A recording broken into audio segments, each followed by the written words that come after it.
आवाज महाराष्ट्राचा। नमस्कार, मी सुधा संध्यालामध्ये आपल्या सगळ्यांचं स्वागत। 1 मे पासून रिक्षा आणि टॅक्सी चालकांसाठी मराठी भाषा सक्तीची करण्याचा निर्णय घेण्यात आलाय। मात्र यामध्ये सरकारमध्ये 2 गट बघायला मिळत आहेत। मुंबईतील अमराठी रिक्षा आणि टॅक्सी चालक संतापलेत। शिवसेना नेते संजय निरुपम यांनी या निर्णयाला विरोध केलाय। मनसे कार्यकर्त्यांनी संजय निरुपम यांना टार्गेट करत हल्ला केला। या मुद्द्यावर मुख्यमंत्री देवेंद्र फडणवीस यांनी सावध भूमिका घेतली।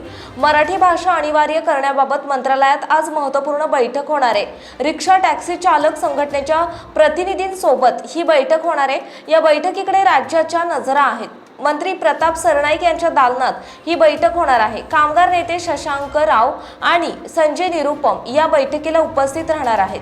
दुपारी 12:30 वाजता ही बैठक होणार आहे। आता नुकताच संजय निरुपम यांनी या बैठकीपूर्वी अत्यंत मोठे विधान केले। संजय निरुपम यांनी म्हटलं की महाराष्ट्रात मराठी भाषेचा सन्मान झालाच पाहिजे असे आमचे म्हणणे आहे।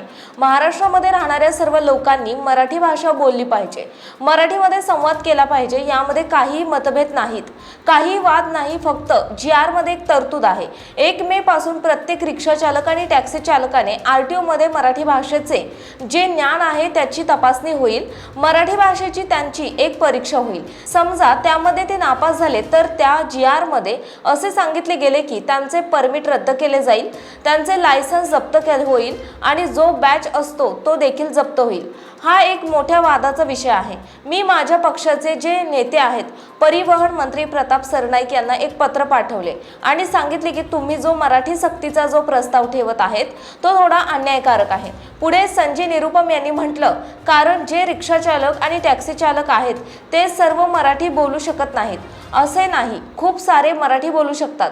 समजा त्यांना मराठी बोलता येत नाही, समजा तुमच्या परीक्षेत नापास झाले तर त्यांच्या परमिट रद्द करण्याचा जो राज्य शासनाकडून निर्णय घेतला आहे त्याच्यामुळे एक दुष्परिणाम होऊ शकतो। लोकांना उपाशी राहण्याचे संकट येऊ शकते। ताज्या आणि महत्त्वपूर्ण बातम्या पाहण्यासाठी आजच आमच्या संध्या लाईव्ह न्यूज चॅनलला YouTube वर सबस्क्राइब करा आणि बेल आयकॉन प्रेस करा।